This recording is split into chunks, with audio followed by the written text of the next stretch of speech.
Selamat pagi, program Kaltim Headline Pagi edisi hari ini akan menyajikan informasi seputar Kalimantan Timur dan sekitarnya bersama saya Rosmi Rahma. Berikut rangkuman Kaltim Headline Pagi hari ini. Sektor tambang jadi andalan Kaltim agar APD tidak terguncang saat pandemi virus corona. Gubernur Kaltim mengeluarkan surat untuk penghentian semua proyek barang dan jasa. Kita awali Kaltim Headline pagi kali ini, sektor produksi batu bara menjadi andalan Kalimantan Timur dalam mencegah terjun bebasnya perekonomian saat pandemi virus corona. Sektor tambang ini diandalkan memberi kontribusi dana bagi hasil agar APD tidak terguncang terlalu keras. Berikut informasinya. Jumlah pasien positif corona di Kaltim per 15 April 2020 ada 35 orang, dengan rincian 8 sembuh dan 1 meninggal dunia. Walaupun hanya 29 orang yang sekarang dirawat dalam ruang isolasi karena terpapar virus, tapi mampu membuat guncangan yang begitu besar pada APBD provinsi maupun kabupaten dan kota se-Kalimantan Timur.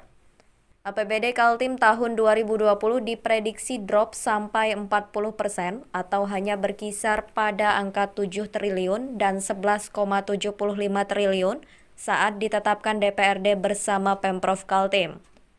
Pemerintah melakukan perubahan APBD selain untuk menanggulangi pandemi seperti penyembuhan dan penyediaan fasilitas medis, juga menyiapkan bantuan sosial kepada warga yang terdampak ekonomi. Selama 1 bulan terakhir, warga di Kaltim melakukan social distancing dengan membatasi keluar rumah yang berakibat lumpuhnya kegiatan ekonomi. Diperkirakan menurut pemerintah bahwa kita nanti akan mengalami penurunan pendapatan, itu sekitar 3 triliun begitu. Kalau ditambah dengan penanganan COVID ya sekitar 3,4 atau sampai 3,5 triliun begitu. Berkurangnya penerimaan sudah pasti. Kini Pemprov Kaltim berupaya agar pendapatan pada APBD tidak terjun bebas. Sektor penyumbang pendapatan seperti batu bara masih punya harapan karena permintaan pasar masih ada. Menurut Adjuar Busra, Kabid Mineral Dinas ESDM Kaltim, tren penurunan produksi batu bara dari Kaltim tetap ada, khususnya untuk ekspor, sedangkan permintaan dalam negeri masih stabil.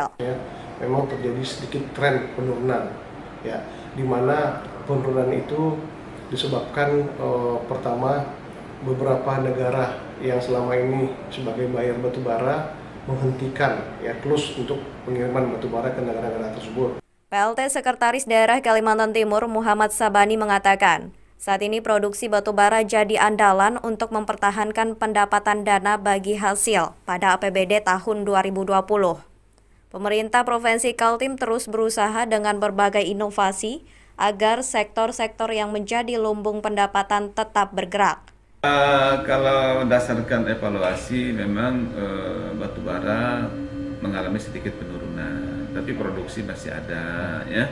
Kita lihat aja di Mahakam masih ada lewat ya, tapi kita tidak bisa juga menghindari kemungkinan akan ada penurunan itu karena beberapa negara yang terkena COVID juga otomatis kan agak membatasi untuk mengimpor batu bara dari kita ya. Tapi mungkin kontrak-kontrak yang sudah ada tetap akan berjalan ya.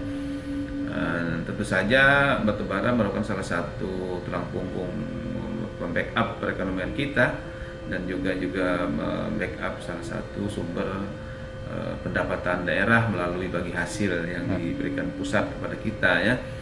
Kita berharap masih bisa berjalan dengan baik lah untuk mengimbangi merosotnya perekonomian kita secara nasional dan tentu juga akan berdampak kepada daerah. Tim Kaltim TV Hardin melaporkan.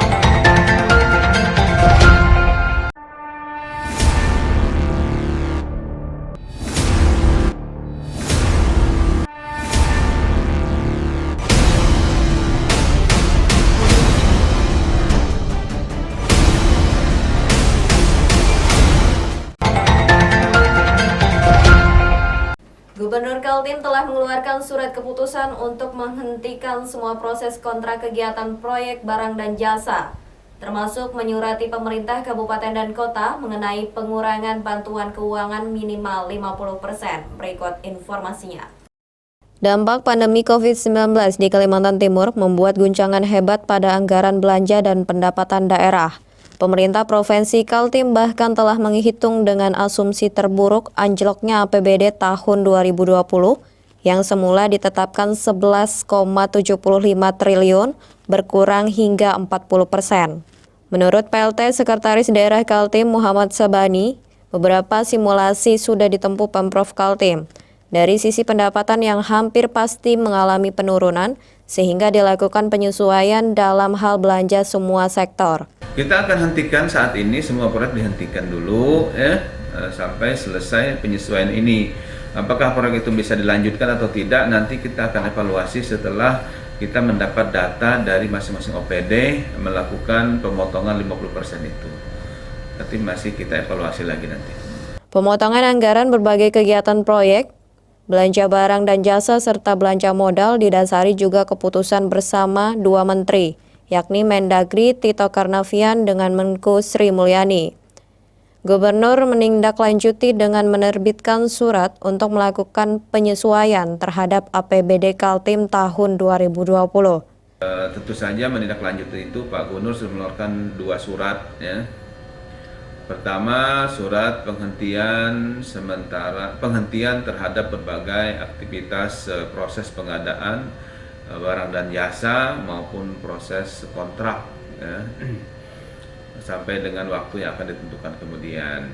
Yang kedua, Pak Gubernur juga sudah menyurati kabupaten kota untuk memangkas bantuan keuangan minimal 50% ya, dan kemungkinan juga akan mengalami penurunan penerimaan bagi hasil dari Pemprov ya, pada kabupaten kota, sehingga kabupaten kota juga diminta untuk melakukan penyesuaian APBD-nya. Kita sudah melakukan simulasi-simulasi terkait dengan perkiraan penerimaan kita yang kemungkinan juga akan turun di posisi lebih dari 40% ya. Tim Kaltim TV Hardin melaporkan.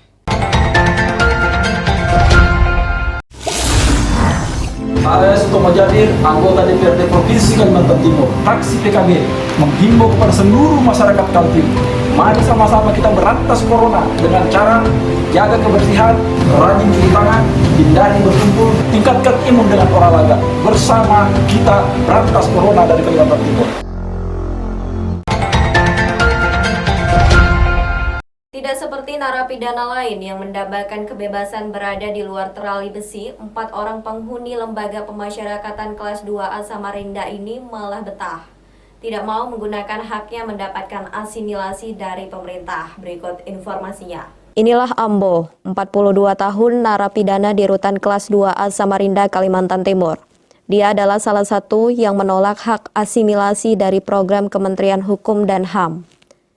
Ambo bersama 2 rekannya memilih bertahan di rumah tahanan Jalan Wahid Hasim Samarinda karena tak punya rumah dan sanak keluarga. Ambo adalah napi kasus narkotika yang telah menjalani masa tahanan 2 tahun 6 bulan. Sebab itu, Ambo sangat berhak dalam memperoleh program asimilasi karena telah menjalani separuh masa hukumannya.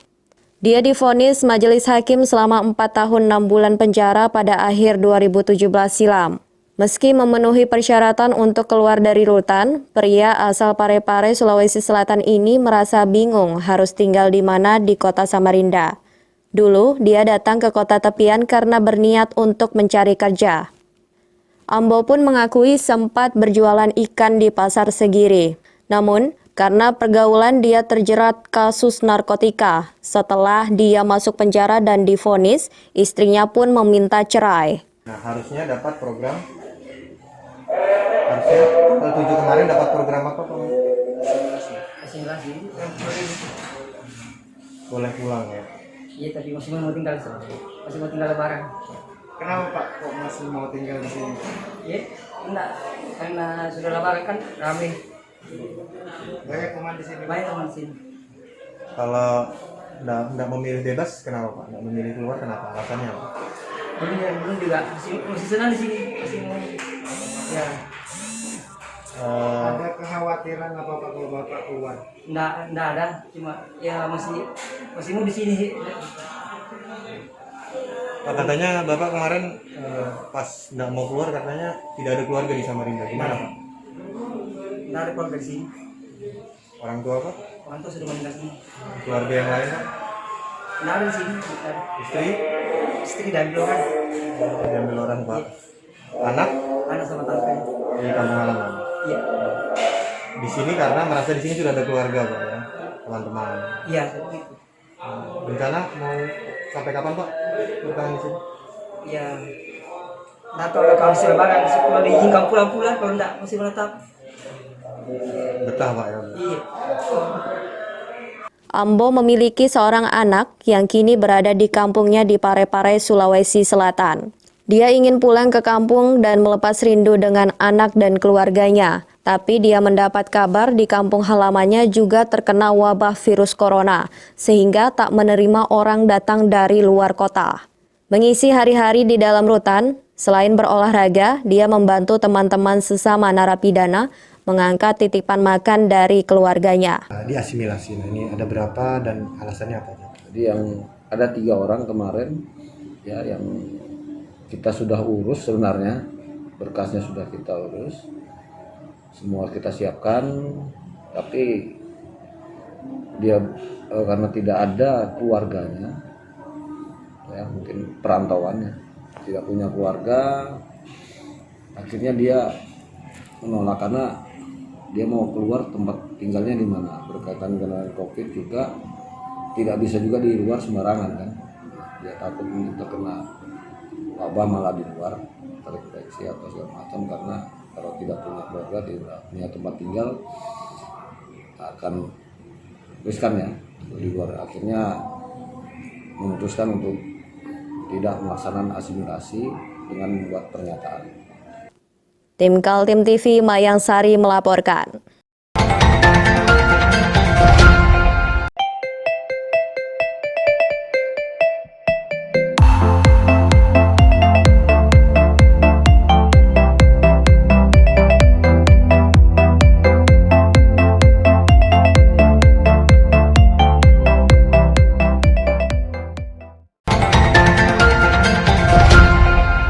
Badai COVID-19 yang berkepanjangan mulai memunculkan lonceng tanda bahaya bagi APD di Kalimantan Timur. Dentingnya sudah terdengar sebab dari pajak kendaraan bermotor saja terjadi penurunan drastis. Jika pada hari-hari sebelumnya mampu mengumpulkan pembayaran di atas 8 miliar per harinya, saat loket ikut tutup hanya menerima 100 jutaan tiap hari. Berikut informasinya. Pertanyaan yang selalu datang, kapan badai ini akan berlalu? Warga semakin cemas jika pemerintah tak mampu menyelesaikan COVID-19 dalam waktu cepat. Masalah-masalah lain pun mulai bermunculan. Tak hanya persoalan ekonomi dengan bertambahnya tingkat kemiskinan dan pembangunan infrastruktur yang terhenti, tapi juga sangat rawan meningkatkan kriminalitas. Berdasarkan perhitungan pengamat ekonomi Aji Sopyan Effendi, APBD Kaltim bakal anjlok 1 hingga 3 triliun. Ada juga prediksi lainnya yang menyebut angka di atas 3 triliun. Sementara pemerintah pusat melalui Mendagri Tito Karnavian dan Menteri Keuangan Sri Mulyani membuat surat keputusan bersama agar kepala daerah merasionalisasi APBD murni hingga 50%. Diperkirakan menurut pemerintah bahwa kita nanti akan mengalami penurunan pendapatan itu sekitar 3 triliun begitu. Kalau ditambah dengan penanganan COVID ya sekitar 3,4 atau sampai 3,5 triliun begitu. Nah, lantaran kondisi itu, pemerintah pusat memerintahkan para kepala daerah menyesuaikan kembali APBD-nya dalam waktu 2 minggu. Sinyal dari pemerintah pusat, kepala daerah dipersilakan memangkas anggaran belanja pegawai, belanja barang dan jasa maupun belanja modal seperti membatalkan proyek-proyek. Keseluruhan batang tubuh APBD tahun 2020 ini artinya akan disesuaikan begitu sebelum memasuki ke perubahan, artinya disesuaikan. Nah, memang di sini diberikan acuan 50% begitu, 50% pemotongannya anggaplah begitu. Lonceng tanda bahaya mulai berbunyi. Pemerintah pusat hampir pasti mengurangi transfer ke kas daerah karena fokus membiayai penanganan COVID-19 dan dampak sosial ekonomi masyarakat. Sementara pendapatan asli daerah atau PAD dari semua sektor juga menurun. Saat rapat dengan Badan Pendapatan Daerah Kaltim, Komisi 2 DPRD Kaltim ikut gelisah dengan situasi yang memburuk ini. Jika semua sumber pendapatan APBD menurun, dampak terburuk roda organisasi pemerintahan bisa tidak jalan. Karena kalau ini dibiarkan, Corona sampai bulan 12, pendapatan PAD kita yang tadinya dari sektor pajak yang tadinya 5 triliun bisa cuma 1,8 triliun. Bayangin, hancur kan, anjlok. Sehingga tidak boleh berdiam diri. Kerja cepat dan inovatif, itulah yang dikumandangkan dua anggota DPRD, Kaltim, Sigit Wibowo dan Sutomo Jabir. Pemerintah sebagai lokomotif pembangunan di Kalimantan Timur, saatnya mengajak semua potensi bersatu agar badai pasti berlalu. Kaltim TV, Hardin dan Herman melaporkan. Demikian Kaltim Update kali ini. Jangan lupa ikuti kami terus di channel YouTube dan fanpage Facebook Kaltim TV. Saya Fajar Terima Hardika, pamit undur diri.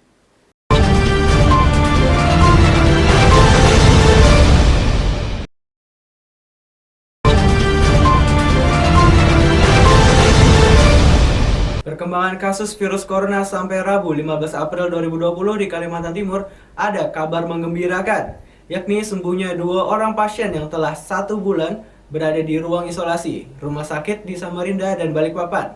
Simak informasinya. 2 pasien positif yang sembuh, 1 orang wanita yang diinisialkan sebagai SMD1 dan 1 lagi berinisial BPN5. Untuk pasien SMD1 tercatat mulai dirawat di ruang isolasi RSUD Abdul Wahab Syahrani, Samarinda sejak 14 Maret 2020 lalu. Pasien pertama yang terpapar virus itu punya riwayat perjalanan menghadiri sebuah seminar bisnis tanpa riba di Bogor, Jawa Barat. Setelah pulang dari Bogor, dia sempat melakukan perjalanan lagi ke Bontang dan kontak erat dengan anak dan neneknya. Ketiganya sempat masuk ruang isolasi di RSUD Awe Syahrani. Namun, anak dan nenek sudah dibolehkan pulang karena hasil swab di laboratorium hasilnya negatif. Sementara untuk pasien sembuh di Balikpapan juga merupakan pasien yang punya riwayat perjalanan yang sama dengan pasien yang di Samarinda, yakni mengikuti acara seminar di Bogor. Pasien positif yang diisolasi di RSUD Kanujoso Jati Wibowo dirawat sejak 14 Maret dan sekarang sudah dibolehkan pulang. PLT Kepala Dinas Kesehatan Kaltim, Andi Muhammad Ishak menjelaskan, perjuangan pasien SMD1 yang sekarang sembuh cukup melelahkan. Setidaknya telah dilakukan tindakan 5 kali swab dengan hasil yang berbeda-beda. Pertama, positif. Kemudian kedua, sudah negatif. Tapi ketiga kalinya hasilnya positif lagi. Baru yang keempat dan kelima hasilnya negatif. Karena sudah 2 kali berturut-turut hasilnya negatif, oleh tim medis dinyatakan sembuh. Terakhir, ingin kami sampaikan, penambahan pasien sembuh hari ini pada tanggal 15 April banyak 2 orang, 2 kasus, itu berasal dari Samarinda dan Balikpapan. Tambahan pasien sembuh untuk Samarinda adalah perempuan 37 tahun, yaitu kasus Samarinda 1, merupakan kasus yang dirawat sejak tanggal 14 Maret 2020 di Rumah Sakit Umum Abdul Wahab Syahrani. Dan yang kedua, terus dari Balikpapan, yaitu perempuan 36 tahun, kode Balikpapan 5 atau BPN 5, yang merupakan juga kasus yang dirawat sejak 13 Maret 2020 di Rumah Sakit Umum Kanujoso Balikpapan. Kedua kasus ini merupakan klaster dari Bogor, ya, untuk kegiatan bisnis tanpa riba, dan nyatakan sembuh karena dari hasil laboratorium menyatakan 2 kali berturut-turut hasil negatif, serta pemeriksaan klinis dan juga dokter penanggung jawab pelayanan yang merawat kasus konfirmasi COVID-19 tersebut menyatakan bahwa secara klinis sudah memiliki kondisi yang sangat baik, tidak ada gejala, dan hasil seri fototorak menunjukkan tidak terdapat gambaran pneumonia. Update COVID-19 di Kaltim per hari Rabu 15 April 2020, 35 orang dinyatakan positif, 8 orang dinyatakan sembuh, dan 1 orang meninggal dunia. Untuk orang dalam pemantauan bertambah 192 orang dan PDP bertambah 15 orang, yakni di Kukar 6 orang, Kultim 7 orang, dan Samarinda 2 orang. Tim Kaltim TV melaporkan.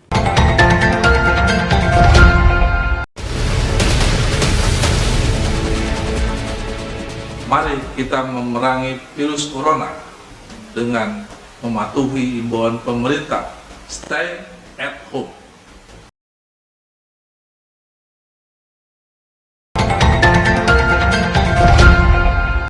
Informasi selanjutnya, pemerintah pusat mendeadline pemerintahan provinsi, kabupaten, dan kota menyelesaikan rasionalisasi atas APBD murni tahun 2020.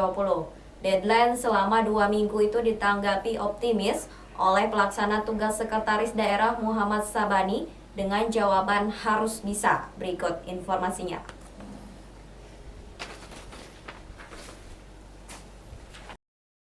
Tanggal 9 April tahun 2020, pemerintah pusat yakni Mendagri Tito Karnavian dan Menteri Keuangan Sri Mulyani menerbitkan SKB atau Surat Keputusan Bersama.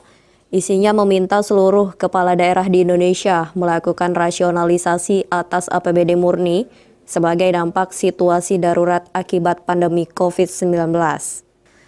Sinyal dari pemerintah pusat, kepala daerah melakukan rasionalisasi pada pendapatan maupun belanja barang dan jasa, serta belanja modal dipangkas hingga 50%.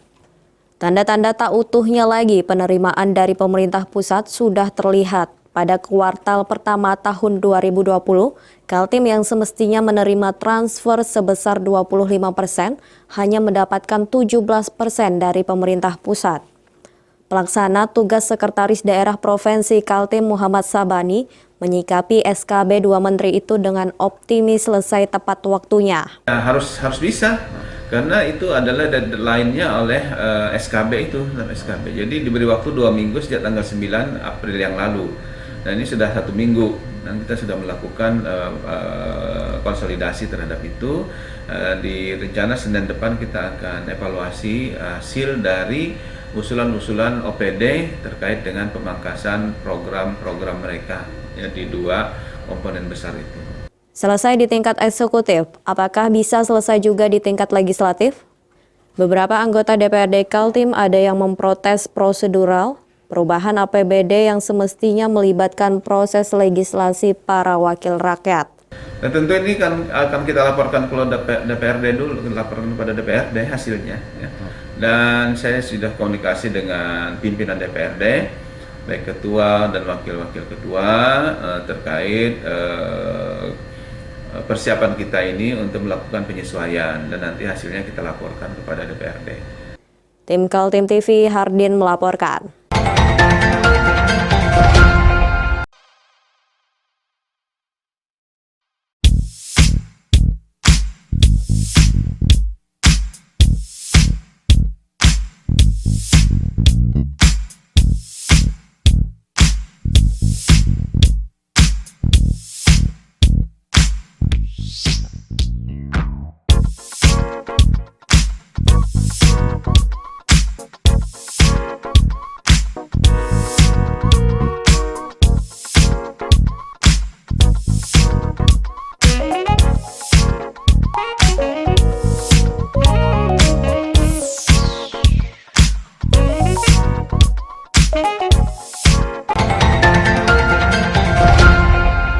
Warga perumahan Bengkuring Sempaja, Samarinda Utara juga tak ketinggalan menjaga lingkungannya agar tak dimasuki virus corona. Di pintu gerbang masuk komplek itu sekarang ada penyemprotan disinfektan. Siapa saja yang melintasi gerbong itu secara otomatis tersemprot cairan disinfektan tersebut. Berikut informasinya. Sejak pandemi COVID-19 terjadi, berbagai upaya dilakukan masyarakat untuk melindungi diri. Mulai dari mencuci tangan, memakai masker untuk diri sendiri, sampai dengan melakukan penyemprotan disinfektan bagi lingkungan. Di beberapa tempat ada juga yang memasang portal yang kini akrab disebut lockdown.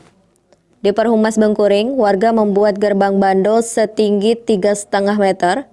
Tiap motor dan mobil yang masuk ke gerbang bando secara otomatis tersiram disinfektan. Ada 3 galon air bercampur disinfektan yang disiapkan agar motor dan mobil yang masuk ke komplek perumahan Bengkuring menjadi steril. Kegiatan ini Pak yang kita lakukan ini untuk kepentingan umum. Kepentingan umum khususnya daerah Bengkuring, kita menjaga masalah keamanan dari COVID ya, virus ya kan, corona. Mudah-mudahan adanya kita adakan ini masyarakat yang sudah masuk Bengkuring aman Pak. Masalah pendana ini pribadi dari Haji Sudiansa, ketua tim sabar, relawan Pak Barkati, dan dibantu rekan-rekan kita dari tim rescue, dibantu dari pihak RT, kebetulan Pak RT 51, dari kelurahan, Pak Lurah, mensupport baik kita dengan masyarakat di sini, Pak. Di tempat lain, HIPMI atau Himpunan Pengusaha Muda Indonesia Kota Samarinda membantu menyediakan wastafel di area publik. Bekerja sama dengan Dinas Perindustrian Kota Samarinda, satu set wastafel untuk cuci tangan sudah terpasang bisa dimanfaatkan warga. Lokasinya di trotoar, depan Gedung Geraha Ruhui Rahayu, Jalan Juanda, Kecamatan Samarinda Ulu. Setelah dihibahkan oleh HIPMI melalui Wakil Bendahara Umum Haji Mutmainah, Disperin Kota Samarinda sebagai penerima bertugas menjaga, memelihara, dan penyediaan airnya, termasuk menyediakan hand soap atau sabunnya. Tim Kaltim TV melaporkan.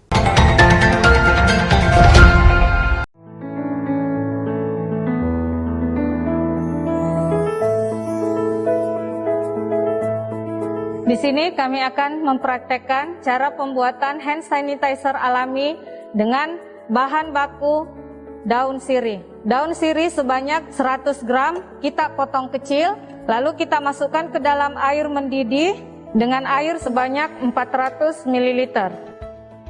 Lalu kita tim sampai suhu 90 derajat Celcius atau kurang lebih 30 menit dengan api kecil. Setelah 30 menit kita angkat dan kita diamkan lagi selama 30 menit. Setelah didiamkan selama 30 menit, air rebusan daun sirih ini kita saring.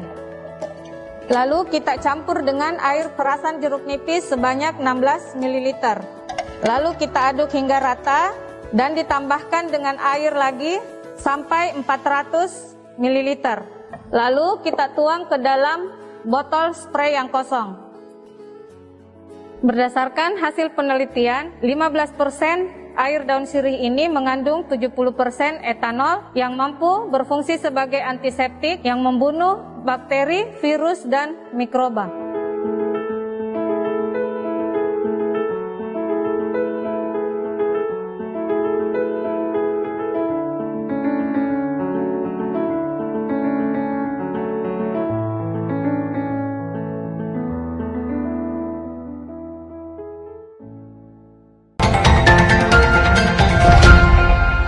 Informasi selanjutnya mengenai pengiriman tambang batubara dari Sungai Mahakam tidak mengenal badai pandemi COVID-19.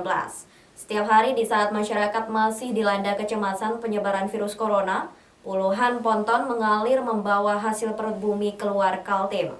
Pemandangan ini masih terlihat di Sungai Mahakam, khususnya di sekitar kawasan Loduri dan Lojanan Kota Samarinda. Puluhan ponton berisi muatan penuh batu bara menambat armadanya menunggu giliran melintas di kolong jembatan Mahulu.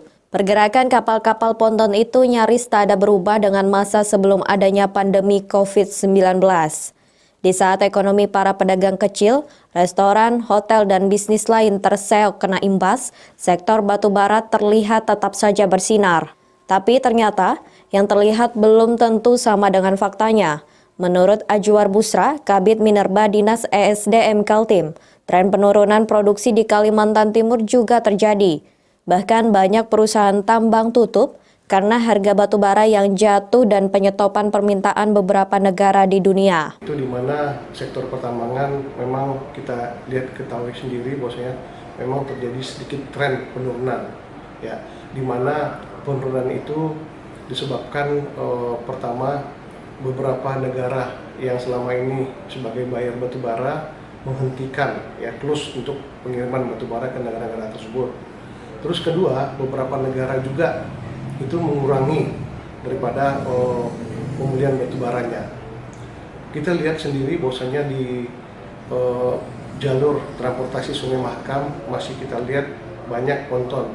Itu sebenarnya batubara itu peruntukan untuk dalam negeri, ya istilah kita di DMO, ya. Di dalam negeri misalnya penggunaan untuk pabrik semen, untuk pabrik untuk PLN, industri-industri lainnya yang ada di Pulau Jawa dan beberapa pulau yang ada di Indonesia ini. Mengacu data produksi batubara dari Kaltim dan ungkapan Gubernur Isra Nur di sebuah media cyber, Target produksi tahun ini 250 juta metrik ton. Angka itu tak bergeser dari 2 tahun terakhir, walau sempat ada pembatasan pada tahun 2019. Kenapa di Sungai Mahakam masih saja banyak ponton membawa batu bara keluar Kaltim?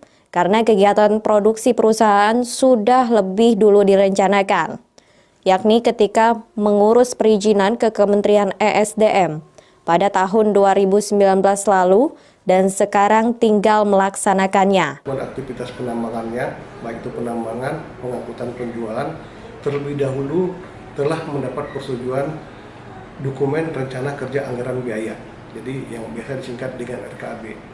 Di mana dalam RKAB itu sudah terstep ya, berapa rencana produksi per tahun dan rencana penjualan per tahun.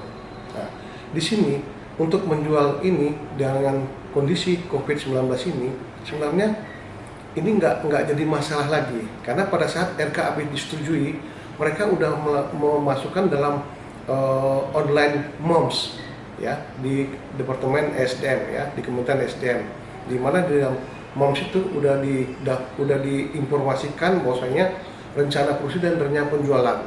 Jadi pada saat mereka melakukan penjualan, sisa mereka sistem online aja. Jadi sistem online, jadi tidak ada lagi administrasi ke kita.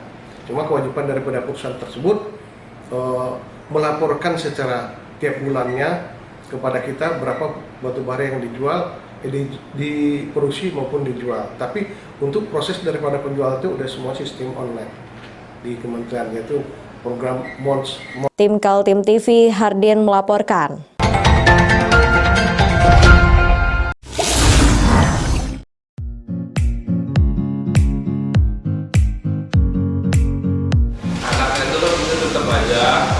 Cara mudah beriklan digital di Kaltim TV.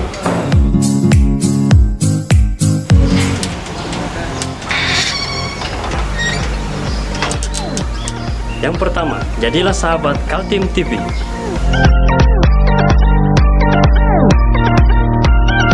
Dengan Rp1.000.000, para sahabat mendapat 20 kali tayang di slot berita kamu.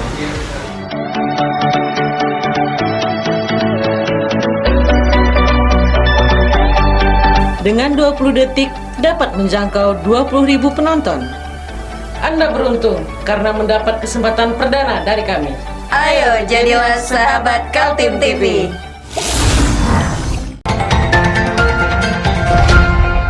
Sebanyak 400 masker dan 100 baju hazmat dari Gepak Kuning Balikpapan diserahkan kepada gugus tugas COVID-19 di halaman Pemkot Balikpapan. APD ini akan dibagikan kepada 3 rumah sakit yang ditunjuk pemerintah provinsi dan pemerintah kota Balikpapan. Sejak pandemi COVID-19 terjadi, berbagai upaya dilakukan masyarakat untuk melindungi diri. Mulai dari mencuci tangan, memakai masker untuk diri sendiri, sampai dengan melakukan penyemprotan disinfektan bagi lingkungan. Di beberapa tempat ada juga yang memasang portal yang kini akrab disebut lockdown. Di Perhumas Bengkuring, warga membuat gerbang bandol setinggi 3,5 meter. Tiap motor dan mobil yang masuk ke gerbang bandol secara otomatis tersiram disinfektan. Ada 3 galon air bercampur disinfektan yang disiapkan agar motor dan mobil yang masuk ke komplek perumahan Bengkuring menjadi steril. Kegiatan ini Pak yang kita lakukan ini untuk kepentingan umum. Khususnya daerah Bengkuring, kita menjaga masalah keamanan dari COVID ya, virus ya kan, corona. Mudah-mudahan adanya kita adakan ini masyarakat yang sudah masuk Bengkuring aman Pak. Masalah pendana ini pribadi dari Haji Sujansa, ketua tim sabar relawan Pak Barkati, dan dibantu rekan-rekan kita dari tim rescue, dibantu dari pihak RT, kebetulan Pak RT 51, dari kelurahan, Pak Lurah, support baik kita dengan masyarakat di sini, Pak. Di tempat lain, HIPMI atau Himpunan Pengusaha Muda Indonesia Kota Samarinda membantu menyediakan wastafel di area publik. Bekerja sama dengan Dinas Perindustrian Kota Samarinda, 1 set wastafel untuk cuci tangan sudah terpasang bisa dimanfaatkan warga. Lokasinya di trotoar depan Gedung Geraha Ruhui Rahayu, Jalan Juanda, Kecamatan Samarinda Ulu. Setelah dihibahkan oleh HIPMI melalui Wakil Bendahara Umum Haji Mutmainah Disperin Kota Samarinda sebagai penerima bertugas menjaga, memelihara, dan penyediaan airnya, termasuk menyediakan hand soap atau sabunnya. Tim Kaltim TV melaporkan.